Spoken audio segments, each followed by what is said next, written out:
Bem-vindos a mais um episódio aqui do Está Escrito Canadá. Hoje nós vamos continuar com a série sobre os casamentos da Bíblia. Hoje vamos estudar sobre Abraão e Sara. Então fica conosco aqui no Está Escrito Canadá.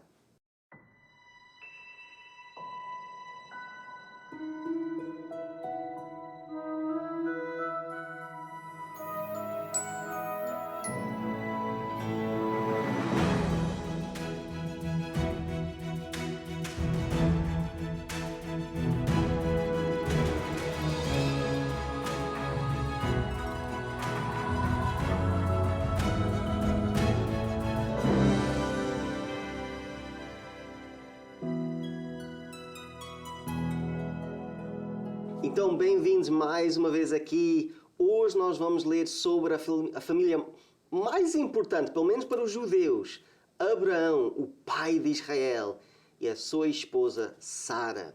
Para ajudar, nós temos aqui a Viviane, a minha esposa. Prazer estar aqui. Antes de começar, vamos orar. E eu queria fazer um pedido especial pela Darlene. Ela está doente e nós estamos a pedir a mão de Deus para curá-la. Então, ora para nós aqui hoje. Pai querido, nosso Deus, obrigada, Senhor, por mais um dia de vida. Obrigada por todas as bênçãos. Neste momento, Senhor, queremos te pedir especialmente pela nossa amiga Darlene e pela sua família, que o Senhor esteja com eles, Pai, nesses momentos difíceis que eles vêm enfrentando, que o Senhor restaure a saúde dela e conforte o coração de todos eles. Te pedimos humildemente por essas bênçãos, em nome de Jesus. Amém. Amém. Amém. Então vamos entrar, porque a história de Abraão é bem grande. É óbvio que não vamos conseguir ver toda a história. Mas vamos focar assim no começo, especificamente, obviamente, no casamento dele. Uma coisa antes de começar, é importante perceber que a maneira que eles viviam naquele tempo é muito diferente do que nós vivemos agora, né? Nós vamos ler algumas coisas que a pessoa vai ficar assim, espera, isso parece que não está certo, né? Vamos começar. Gênesis capítulo 11, vamos ver a união entre Abraão e Sara, ou Sarai, no começo. Lê para nós Gênesis capítulo 11, versículos 29 a 31. Tanto Abraão como Naor casaram-se. O nome da mulher de Abraão era Sarai, e o nome da mulher de Naor era Milca.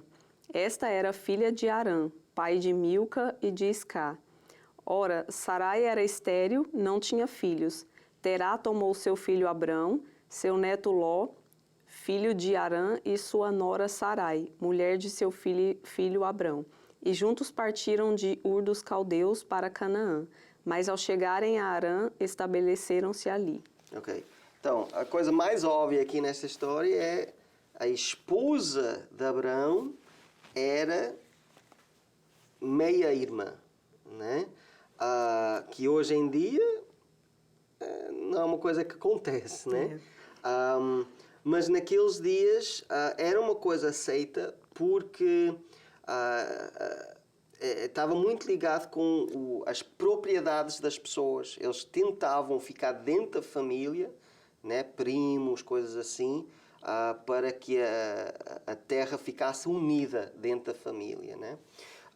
Mas hoje em dia é uma coisa que obviamente não se deve fazer e é por causa da ciência, né? O que é que pode acontecer quando assim dois irmãos ficam juntos? Bom, cientificamente falando, eu não sou um expert, mas eu sei que pode ter deficiências, né, doenças. Eu até conheço algumas pessoas, não irmão com irmão, mas primos assim de primeiro grau, que se casaram e os filhos vieram com problemas de saúde. Então é um risco, né? Nós sabemos que a maneira que Deus criou era para casar com outras pessoas, né? Porque geneticamente pode causar problemas. Então é uma coisa que eu penso que a maioria das pessoas nem pensam, mas é uma coisa que Deus fez de propósito, não? Para não ter isso. Mas naqueles dias era uma coisa que fazia-se, ainda era comum.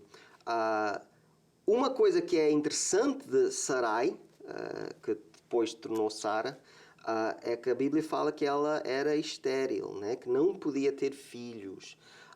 Uma mulher que não podia ter filhos naqueles dias, como é que essas mulheres sentiam-se? Elas se sentiam rejeitadas e sofriam muito preconceito também, porque era uma desgraça naquela época uma mulher que não podia ter filhos, né? Então, não era fácil para uma mulher estéril. É uma pessoa que sofria muito, porque, assim, naquela cultura, a bênção maior era ter filhos, né? A bênção maior era dar filhos para o marido e fazer essas gerações. Então devia ser bem... Só que ela também nem sabia, né? A pessoa não sabe até casar.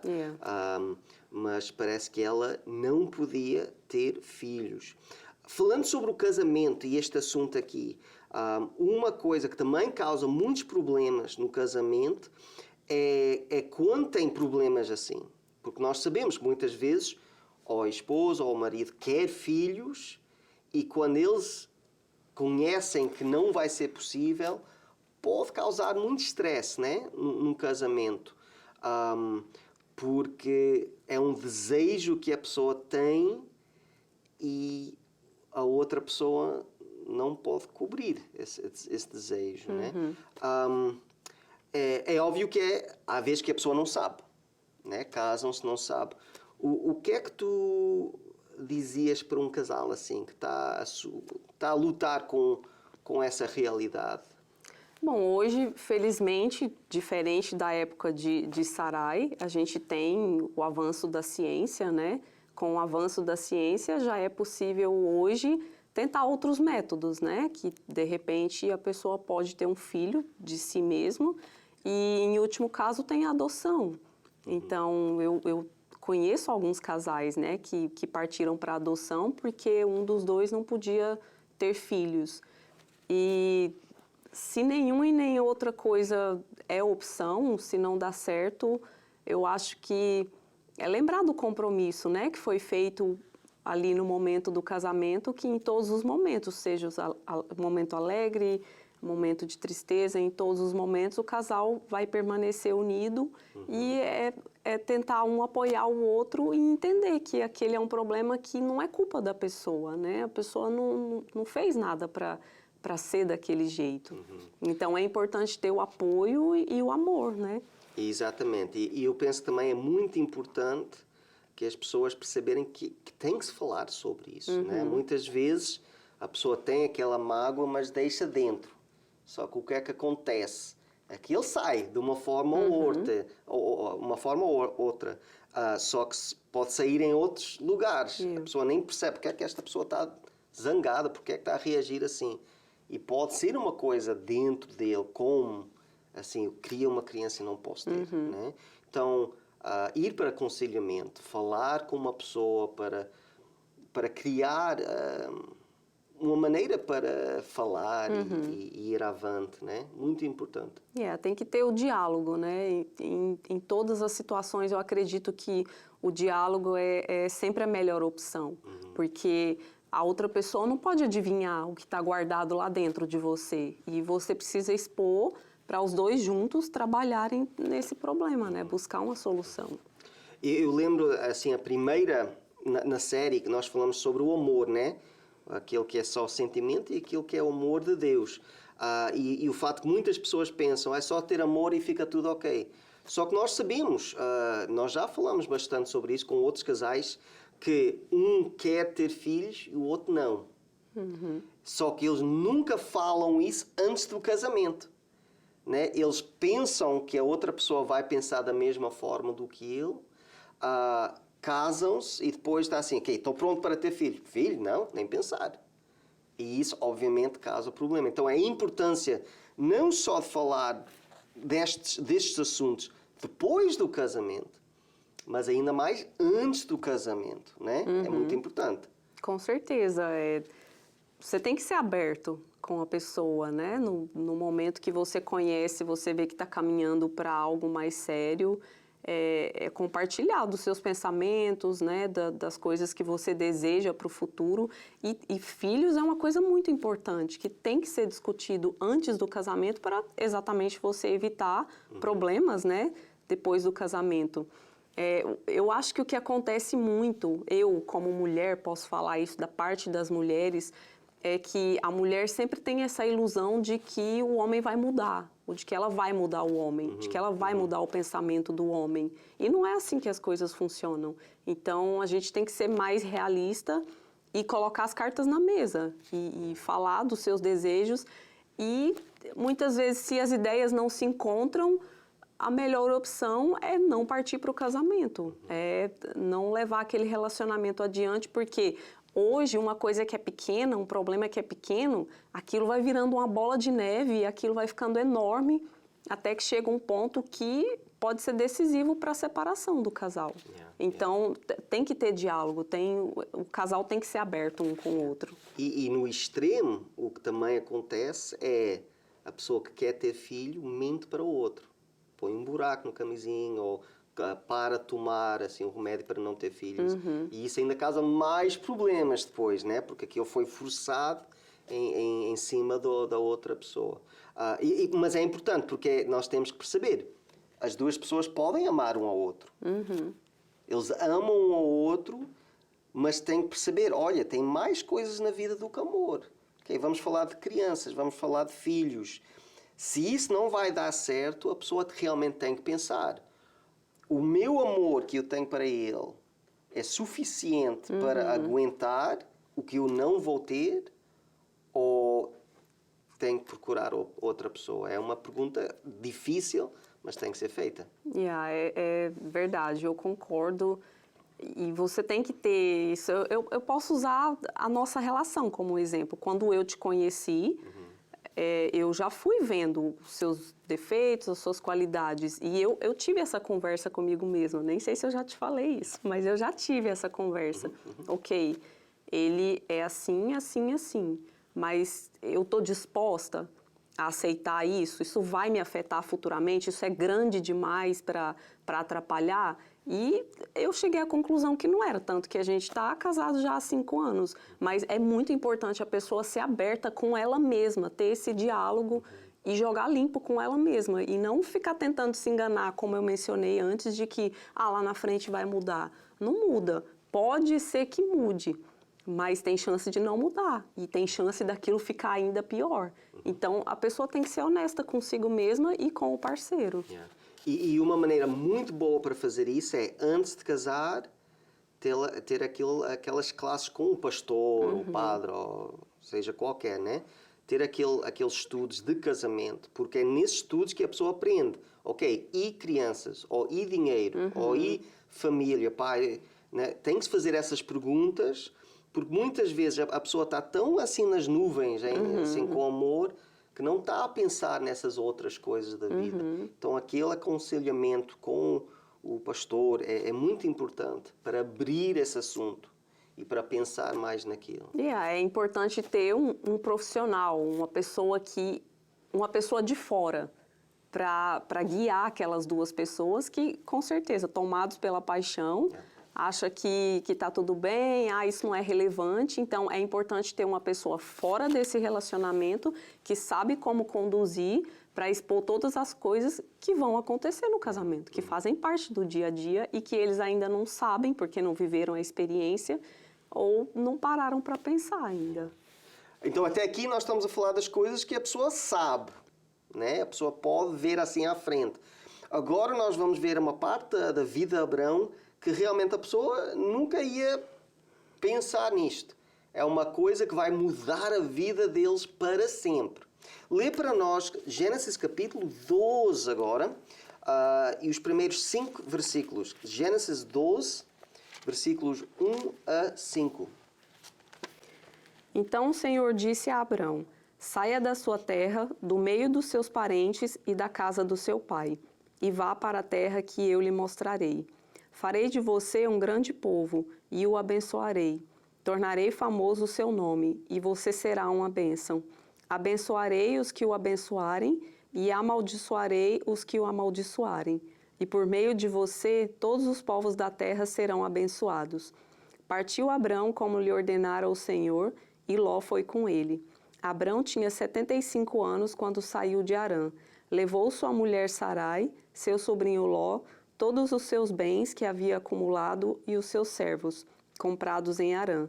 Partiram para a terra de Canaã e lá chegaram. Então, esta história aqui, até eu penso que tu vais até ter um pouco de conhecimento com isto, né? Porque casado com um pastor, tu sabes que um momento para o outro tem que mudar. Né? Estou aqui nesta cidade, no outro momento estou em outra cidade. Como é que tu sentes quando, fora do teu poder, toda a tua vida agora vai ser mudada? Né? Vais ter que mudar daqui para ali. Como é que tu sentes com um movimento assim? Eu acho que quando você confia em Deus, todas as coisas são mais fáceis. Porque eu sei que essas coisas podem acontecer. Hoje a gente está aqui, amanhã a gente pode estar em outro lugar. Mas eu confio que Deus é que conduz. Deus, Ele nos leva para onde Ele quer, para onde Ele acha que é melhor. 7 anos atrás eu estava no Brasil. Nunca imaginava que um dia eu estaria morando no Canadá. Mas Deus tem os meios dele. Deus sabe o que é melhor. Então, eu acho que quando você entrega a sua vida nas mãos de Deus e confia que Ele vai te levar para o melhor lugar, no momento certo, da forma como Ele acha que é melhor, eu acho que você descansa, você não tem o que se preocupar. Agora, é claro, né, eu não vou mentir dizendo que não dá um pouco de medo, que não é desconfortável. Toda mudança é desconfortável. Né? Quando você sai da sua zona de conforto, daquele lugar que você já está acostumado para ir para um lugar novo, diferente, isso machuca às vezes. Mas é a confiança em Deus, é o relacionamento íntimo com Deus que te dá forças para você prosseguir, para continuar, seja onde for. Okay. Eu penso que o que estás a dizer é uma grande parte da resposta da pergunta que eu vou fazer agora, mas a maioria das pessoas que estão a ver este programa aqui hoje ou são imigrantes ou são filhos de imigrantes. Então, é aquilo, é uma mudança de país, de língua, de trabalho, tudo. Né? Tudo muda. Isso tem que ter uma feita assim, tem que mudar o casamento um pouco. Tem que fazer alguma coisa. Fora de Deus, que tu já explicaste, né? Ter aquela segurança, aquela fé em Deus. Nas maneiras mais práticas, o que é que uma família pode fazer para ajudar um pouco nessa mudança assim de língua, de trabalho, assim? Eu sei de muitas pessoas que no país deles eram doutores até. Chegam aqui no Canadá, estão a limpar casas, né? Estão a fazer construção, drywall, ou coisas assim. O que é que podias fazer para um casal ainda mais novo, né? Que estão a fazer essa mudança, tudo está a mudar, está muito mais difícil, comunicação, tudo. O que é que pode ajudar uma família nova assim em um novo país? Eu acho que você não pode ficar focando muito no agora, no problema. O ser humano, infelizmente, tem a tendência de tornar tudo muito grande. E nem sempre aquilo é tão grande como a pessoa está vendo, né? Ou como a pessoa está colocando. Eu acho que se você foca no futuro, né? Assim, ok, eu estou passando por esse processo, mas é para eu chegar em tal lugar, é para eu alcançar tal coisa. Daqui a pouco eu vou estar numa situação melhor que essa. Então, eu acho que é você não ficar se prendendo tanto no momento, no agora, né? No processo, mas focar no que vai vir depois disso. E é aquilo, né? O companheirismo, a amizade. Eu acho que tudo isso ajuda muito, né? Quando eu cheguei aqui, eu vim sozinha. Mas logo que eu cheguei, eu encontrei pessoas com quem eu podia conversar, amigos, pessoas da igreja, mesmo pessoas fora da igreja. Então, eu acho que é importante você não tentar carregar tudo sozinho. Querer carregar o mundo nas costas sozinho. Sempre tem que compartilhar com alguém, seja a esposa, seja se a pessoa veio sozinha, buscar dividir isso com outras pessoas que passaram ou estão passando também pela mesma situação. É interessante o que tu falas assim, porque a Bíblia também está escrita assim, tu vais ser uma bênção, tu vais ser isto, vais ter aquilo. E é interessante porque a Bíblia é bem claro que Abraão morreu sem uma casa. Ele viveu em tendas toda a vida. Então ele estava sempre a mudar, estava sempre a mudar de lugar e isso. Mas a bênção estava lá, aquele futuro estava lá. Eu sei que com casais, especificamente, muitas vezes o fundamento, aquilo que dá para eles avançar, é os filhos. Assim, eu sei porque é que eu mudei aqui. Eu mudei aqui porque os meus filhos vão ter uma vida melhor, vão ter mais opções. Então, eu aceito sacrificar para que um dia os meus filhos podem ter mais. E mesmo para eles. A verdade é, quando a pessoa chega aqui no Canadá, só se a pessoa já era muito rico, mas a maioria chegam aqui, ficam aonde? Em um basement frio. Tu sabes bem. Sei. A pessoa chega aqui, é um quarto bem pequeno, a pessoa quase não tem nada, começa a pensar, vamos usar o Brasil. Caramba, no Brasil, calor, fruta a todo lado, podia fazer isto, tinha família, e é muito fácil ficar preso no passado. Pensar o que a pessoa perdeu. Mas o casal tem que focar e dizer assim, olha, nós estamos aqui hoje, mas amanhã vamos ter uma coisa melhor. Com a oportunidade vamos rendar a parte de cima e depois um dia até comprar uma casa. Então é muito importante não pensar tanto no passado, mas focar no que o casal pode fazer para o futuro. Eu acho que todo processo doloroso traz muito aprendizado. Usando da minha experiência, eu tive maus momentos aqui. Não foi fácil deixar a minha família sair sozinha, ir para um lugar, chegar aqui com zero inglês, só com o básico que a gente aprende na escola, que é quase nada. Não é fácil, mas a pessoa que eu me tornei hoje, eu não teria me tornado se eu não tivesse passado por esse processo. Então, eu acho que é muito importante de todos os processos que a gente passa na vida, de todas as coisas que machucam, aquilo vai te trazer aprendizado. Você vai amadurecer muito com isso. Então, é buscar aproveitar todas as oportunidades e olhar sempre para a situação, ok, o que eu posso aprender com isso? O que eu vou fazer diferente depois? É muito importante a pessoa estar com a mente aberta. Falando sobre problemas, né? Coisas assim. Nós temos o problema, ela é estéril, não pode ter crianças, que Deus já prometeu que Ele ia ter crianças. Então agora temos um problema. E o pior é que eles vão tentar corrigir o problema com um problema ainda maior. O que é que eles decidem? Decidem trazer uma terceira pessoa para dentro do relacionamento. Então, Sara decide que ela vai dar a serva dela para Abraão possuir e gerar o filho que Deus já tinha prometido. E tudo fica ok, né? Infelizmente, em vez de confiar em Deus e ver, olha, eu não sei como, mas Deus vai me dar um filho. Eles pensam assim, ok, Deus fez uma promessa, não estou a ver nada, nós temos que ter uma reação, temos que ter uma resposta. Pelo menos foi a Sara que teve a ideia. Se fosse o Abraão, penso que ainda ficava pior. Mas ela disse, olha, fica com a minha serva, né? Agar. E, infelizmente, ele aceita. Fica a segunda esposa agora. Agora tem 2 esposas e é só problemas, né? Nós podemos fazer vários estudos só com essa família. Porque fica aquela batalha entre as duas. Quem é que ele ama mais? Quem é que tem mais filhos? Quem é que é mais importante? Quem é que vai ter aquele filho da promessa? E este ensino é bem fácil. Não traz mais ninguém para o casamento. É a esposa, é o esposo, só. O segundo que tu começas a olhar para outros, ou trazer outras pessoas, nunca vai dar certo. Já é problema. E pior é que nós agora estamos a viver num mundo que quer aceitar isso, né? Quer normalizar isso, né? Aqueles casamentos abertos, e vê-se na televisão, estão todos felizes, só que sabemos que é mentira, né? Porque o ser humano não foi feito para isso. Nós ficamos com inveja, nós ficamos traídos, nós ficamos tristes. E Deus nos criou para ser duas pessoas. Duas carnes tornam-se uma carne só. Né?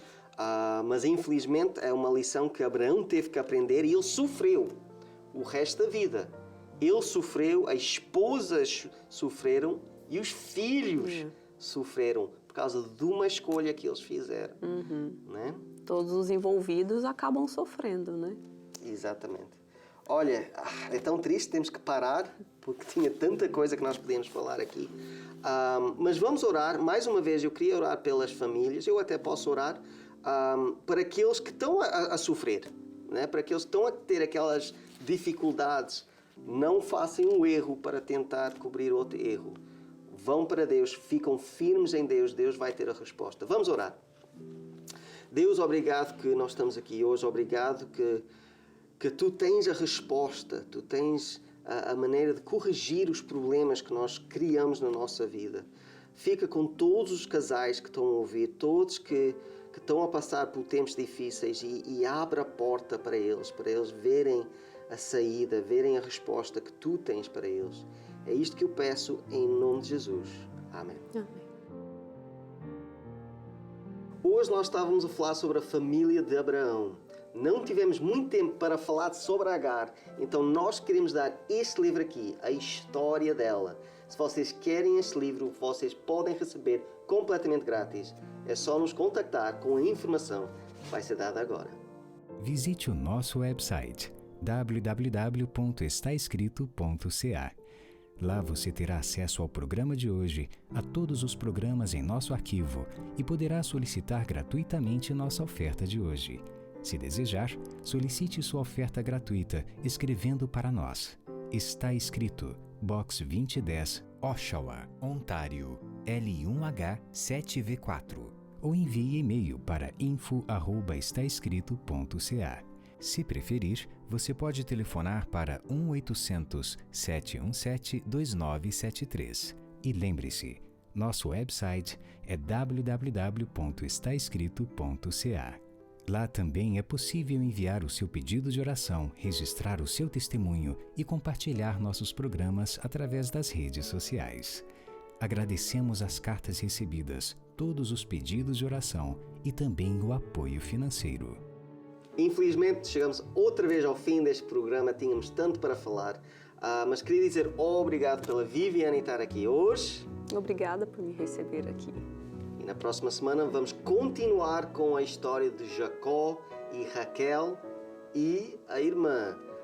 Mas para aprender mais, fica connosco na próxima semana. Mas até lá, lembrem-se que está escrito: nem só de pão viverá o homem, mas toda a palavra que sai da boca de Deus.